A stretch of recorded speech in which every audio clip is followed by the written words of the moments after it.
Hey, what's up? Mic'd up and on? Huh? Hey, Kane. Hey, what's happening? Kane, what's good, man? How you doing? Everything's great. Everything is great. Man, you know what? I was just here telling the listeners just about the hip hop portion of everything. First off, thank you for calling in to the AM Buzz. I appreciate it. No, my pleasure. Man, I was going through a lot of hip hop history because I know you had a large piece of, just being a diverse dude. You didn't sound like the next hip hop guy. You made your own style. You know what I'm saying? And you just, when I grew up listening to you, man, I thought you was just this fly brother doing all the dance moves and had the high top fade joints looking right and the ladies looking right, and it was just a good look overall. So, and I went back and I let the listeners know that, when you did the hip hop honors thing, when you kind of made that statement about you just wanted to have that kind of vibe that James Brown did back in the day, like, what was your mindset when you first came into the hip hop game, aside from just, what we just talked about right now? Well, I mean, I definitely wanted to have a great show because at that point in time I had the opportunity of seeing some great shows from, Biz Markie, Dougie Fresh, Run DMC, Houdini. So, I mean, I'm like, my stage show has to be like that.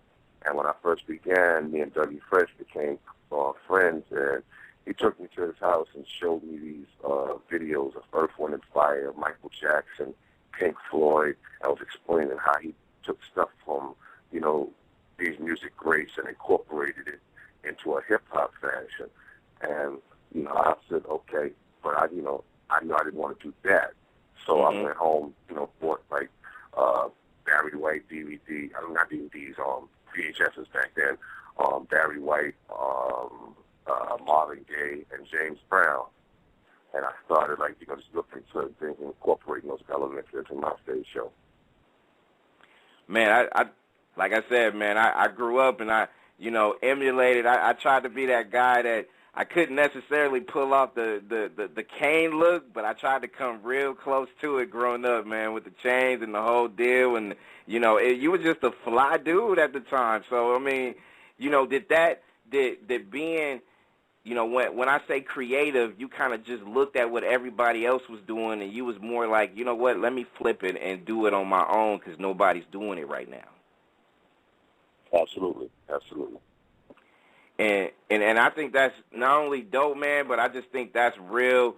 To me, I think that's the essence of what hip-hop was. And when you first started, lyrically putting your stuff together, I mean, that was the mind frame you had too, right? As far as, I want to sound different than, the Biz Marquies and, all the creative people out there getting it in. Like, that was really the goal piece, right? Well, no, I mean, honestly, I think when I first started rapping, I really was saying that I want to sound like Grandmaster Caz. Like, he was, like, pretty much that dude that I idolized from the Cold Crush Brothers. So I really wanted to sound like Caz. But as I started, I basically started developing my own style, like type of thing where the more battles I won, the more complex the lyrics got, the more words I would try to put into one sentence and things of that nature. I just started going my own way with it. When you look back at of course, I mean, iconic, legendary status that you had back, from then to now, and you still carry that status with you. Is there any real dope high moments as far as not just concert tours or songs that you kind of lace down with people or, solo that you kind of think back and reflect like, what, this is going to change the world? And is the change the hip-hop world or, change the world in general? You mean like songs? Yeah, either songs or just, just the movement. Because you know how quick, hip-hop was changing, like, from when it first started off way back when to now, and for it to catch fire the way that it has, and for you to be able to put your stamp on it, was there any moment back in the day that you said to yourself, you know what, Kane, this is going to change the world? Oh, yeah, I mean, absolutely. I mean, there were, like moment working with Chuck D and Ice Cube in the studio to do Burn Hollywood Burn. You know, I felt like, you know, that was like three powerful, you know, artists coming together, you know, for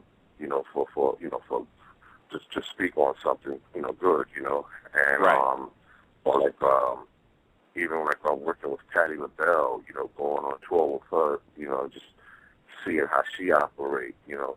I think probably the main one was working on Back on the Block with Quincy Jones. Okay. You know, just because of Quincy's knowledge of music and how he was trying to bridge the gap with hip-hop and jazz and everything he was teaching me and showing me, you know, I was just like, wow. Big Daddy Kane is our guest on the AM Buzz, and you know, we played, you know, before you called in, you know, we played the Last Supper joint, and man, that thing sound ill, man. I mean, I played I Believe in Love Again. So tell the listeners a little bit about that group and how'd you get together by getting this group together, because I'm telling you, man, that song Go. When I say Go, Kane, that thing is ill. Well, thank you, man. I mean, basically, three different units coming together to form one super group. You have myself bringing the hip-hop element. You have my man Showtime. He's the brother that sings with Pharaoh March. And he comes in bringing like the soulful, raspy voice.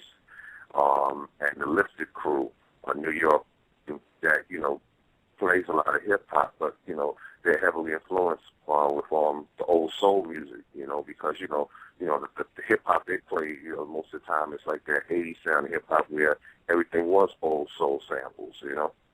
Right. So we come together and basically try to put a 60s, 70s feel to a live band project. And everything is all live band, no drum machines, no samples, no keyboards, all live. And, you know, put that feel to it and then mix hip-hop into it. And I think that's why I feel like it's going to win, because it sounds so organic when you really think about it. I mean, you know, your ear for music has been, you know, is well respected. And, you know, me being a fan of music, I could see where y'all are trying to go with this, because it just sounds so authentic. You know what I'm saying? It sounds so diverse and different than, you know, just how stuff is currently, though. And I dig that. That's dope. Well, thank you. That was definitely the goal, to create something new, but at the same time create something conscious and something, you know, real and heartfelt. So what's the plan for the group?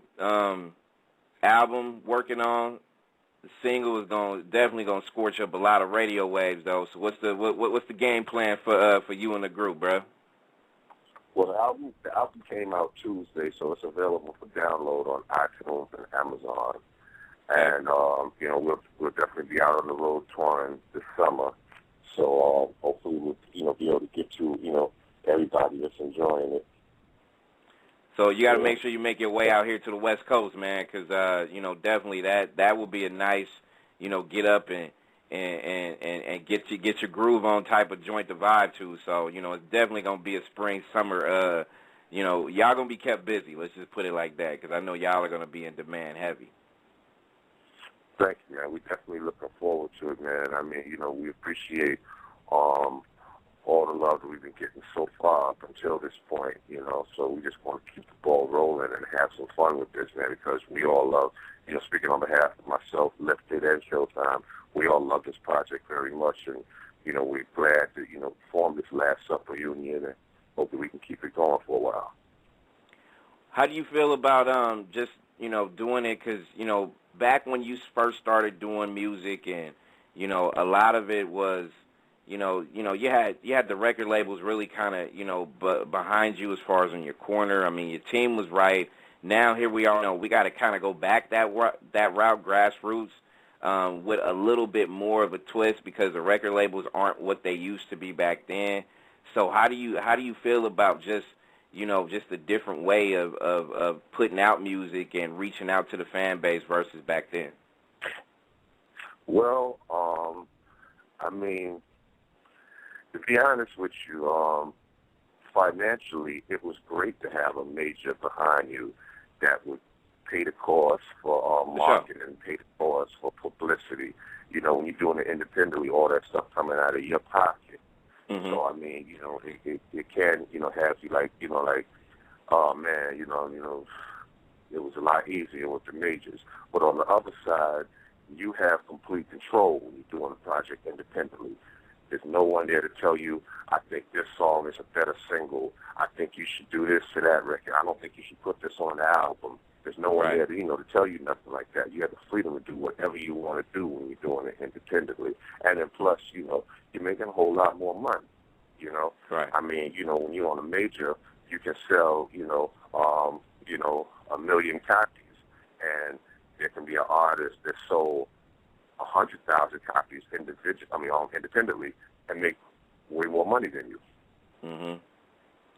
Yeah, it's a different grind now, Kane, and the way I see it is, you know, it's a blessing and a curse, like you said. I mean, I feel personally, as far as being a fan, I mean, you know, even for you doing this interview, I appreciate it. But you know, if I was to look at it back in the day, if we had social media rocking this way, it would be hard to reach out to you because you know you're so damn busy. You know what I'm saying? But not saying that you're not now, but I know the demand of artists is it's greater now to be able to do interviews because you want to put your product out there. Instead, like you said back then, like your record label, they was the force behind a lot of they helped out a lot as far as what was going down back then. So it's always good when you shake more hands and kiss more babies now than before, right?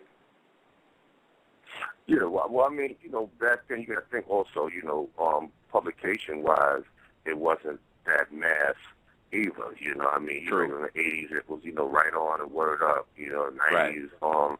Sauce and Double XL. I mean, it wasn't, where it was basically if you were a hip hop fan, there was only certain places you went to look for new material. Mm-hmm. There was like 2 magazines and 2 TV shows, right. Rap City and Your TV Rap. Exactly. How do you feel about the creativity of hip hop now? The reason why I asked you that because I remember I want to say it was an award show, and I know Rakim he made a point in that in his speech. I forgot what award he picked up, but I know he was saying something about that's the one thing that we need is a little bit more creativity in the hip hop field that we're all digging right now. Do you feel the same way, or how do you feel in general about hip hop? I mean, absolutely. I think that it is missing creativity, and even more important, originality. Mhm. Mm-hmm. I would love to see artists create different concepts, but more importantly, I would love to see artists just be original, just really showing themselves as opposed to just doing what everybody else is doing. Right. Because I think that was we don't have no individuality. Lots of times I agree. now you turn to a major station and you listen to 12 hip hop songs back to back, and it really only sounds like one 30-minute song. True that. And to me, I think that was a spoken rule in hip hop back when you came up, right? It was like your goal wasn't, even though you had so many people that you admired in the game, like you didn't want to try to sound like them. I mean, it was competitive, but at the same time, your flavor was your flavor, right? Oh yeah. And to me, I think that competitive nature and that creativity and that originality in hip hop is definitely what we need to bring back. So, a lot of the young kids, do you feel this? Because I do personally. Like, the young kids don't pay attention too much to the history of hip hop, in my opinion, but mainly for the simple fact that we do have people like yourself and Public Enemy and so many others that pave so many ways where they know the basics, but they don't know the core and the culture of how y'all came to be icons. Yeah, I can agree with you there. I can definitely agree with you there. I mean, really that's how, we came to be. I think that we came to be relevant from us studying and understanding the generation before us, we watched as LL came out with I'm Bad and Run DMC, came out, with Suck MCs and all that, and Grandma's Flash and Period Side. This is something that we grew up off of and we saw, how it evolved. And so we came in this game, we knew what to do to take it to the next level. Exactly. And hopefully we can be able to hear a lot more of that, and Last Supper can be, not just the catalyst, but it can encourage other people to just kind of, find a new lane, and you don't have to sound like Drake or, you don't have to sound like Lil Wayne or some of these other people that's so, out there now. Like, you can really sound like yourself, gain that fan base by that creativity that you create, and you can't help but win, right? Absolutely. Big Daddy Kane's our guest on the AM Buzz, and before we let you go, people, make sure you go ahead and check out official BigDaddyKane.com, and you can follow this guy on Twitter at Big Daddy Kane now. And how's social media working for you, man? You feeling it? Oh, it's great. I mean, also for like Basil's Last Supper, we have LastSupper.com and at Last Supper on Twitter, and Facebook. There you go. And it's not a culture. I mean, you being I always find it, talking to many people like yourself, icons, and they always get a big kick out of just just a lot of the tweeting and the Facebooking and all this social media thing. It's funny how you can be able to reach so many different people from all over the globe by just 140 characters, right?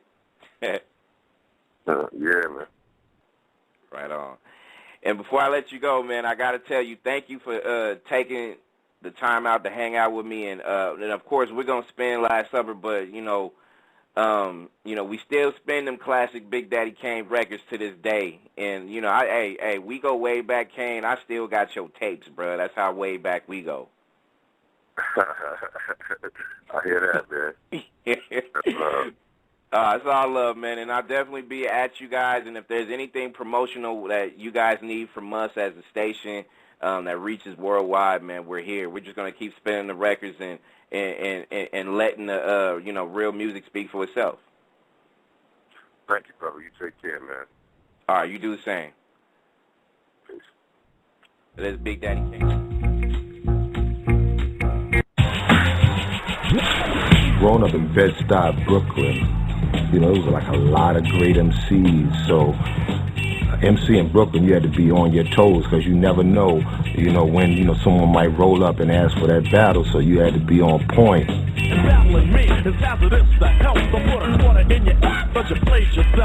mean, like, situations where cats is coming, knocking on the window, going like, let me know someone here to battle, outside. I get the bathroom pass and probably bring it back 2 periods later. G-D-A-double-D-Y-K-A-N-E, I'm good plenty, serve a many and any. Back that time period, the whole thing of having dancers were very popular. What I really wanted to do was make something that looked like James Brown and the Fabulous Flames. Like the Flames would be dancing, James, jump into the routine with them, and he'd do that split, and one of the Flames pull him up by his hair. I was like, we got to do something like that. I think what I did back in the days, that was so different than other cats was, number one, the metaphoric style. Also, the way I would put a bunch of words into a line. I still get ill and kill at will and build the skill to fill your grill, so don't tell me you will. And then also at the same time, I always tried to add a sense of humor and sarcasm. It's hard being the Kane. Big Daddy Kane legacy would be a lot of hip-hop quotables, a lot of broken rewind buttons, a lot of mattresses with serious dents in them, a lot of people feeling free to express themselves, and most importantly, being proud of who you are.